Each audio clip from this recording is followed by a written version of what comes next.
Welcome to our Italian language class. আজ আমরা শিখব জেনেরে ইন ইতালিয়ান। ইতালিয়ান ভাষায় স্ত্রীবাচক এবং পুরুষবাচক শব্দ। আশা করি আপনারা যদি আমার ভিডিওটি সম্পূর্ণ দেখেন, পরবর্তীতে এই বিষয়ে আপনাদের আর কোনো কনফিউশন বা সন্দেহ থাকবে না। আশা করি সাথে থাকবেন এবং সম্পূর্ণ ভিডিওটি দেখে আপনারা উপকৃত হবেন। ইতালিয়ান ভাষায় লিঙ্গকে দুই ভাগে ভাগ করে, সাধারণত স্ত্রীবাচক এবং পুরুষবাচক।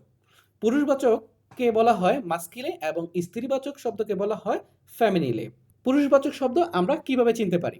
যে সকল শব্দের শেষে ও দিয়ে শেষ হয়, অর্থাৎ শব্দর শেষ অক্ষর যদি ও হয়, তাহলে আমরা বুঝব শব্দটি মাস্কিলে সিঙ্গুলারে। আর শব্দটি যদি শেষ হয় ই দিয়ে, অর্থাৎ ইংরেজি ভাষার ইংরেজি শব্দের অক্ষরে যে আই শব্দটি রয়েছে সে আই দিয়ে, তাহলে আমরা বুঝতে পারবো শব্দটি হচ্ছে মাস্কিলে প্লুরালে।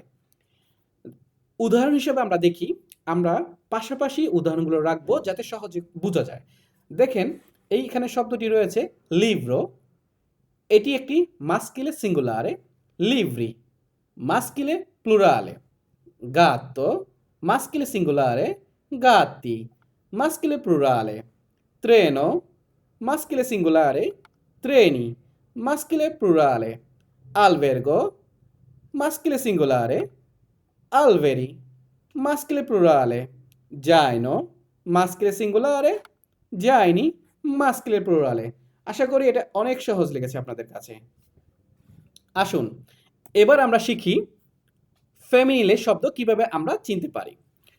ইতালিয়ান ভাষায় সাধারণত ফেমিনিলে সিঙ্গুলারে শব্দ শেষে অক্ষরটি হয় আ এবং ফেমিনিলে প্লুরালে শব্দের শেষে অক্ষরটি হয় এ।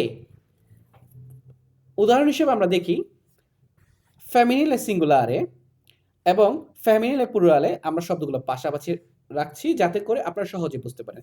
তার মানে শব্দের শেষে যদি আপনারা আ দেখতে পান তাহলে এটা সিঙ্গুলারে ফেমিনিলে সিঙ্গুলারে, শব্দের শেষে যদি এ দেখতে পান ফেমিনিলে প্লুরালে।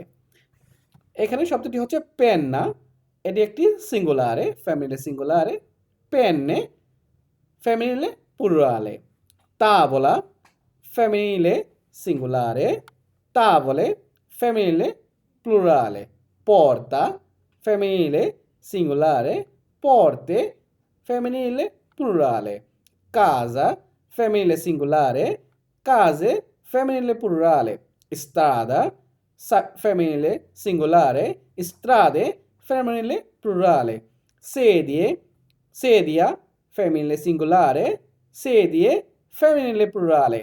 আশা করি এমন যে কোনো শব্দ আপনারা যদি আপনাদের আশেপাশে এবং কথায় কাজে শুনতে পান, তাহলে আপনারা সহজেই বুঝতে পারবেন এই শব্দটি সিঙ্গুলারে অথবা প্লুরালে।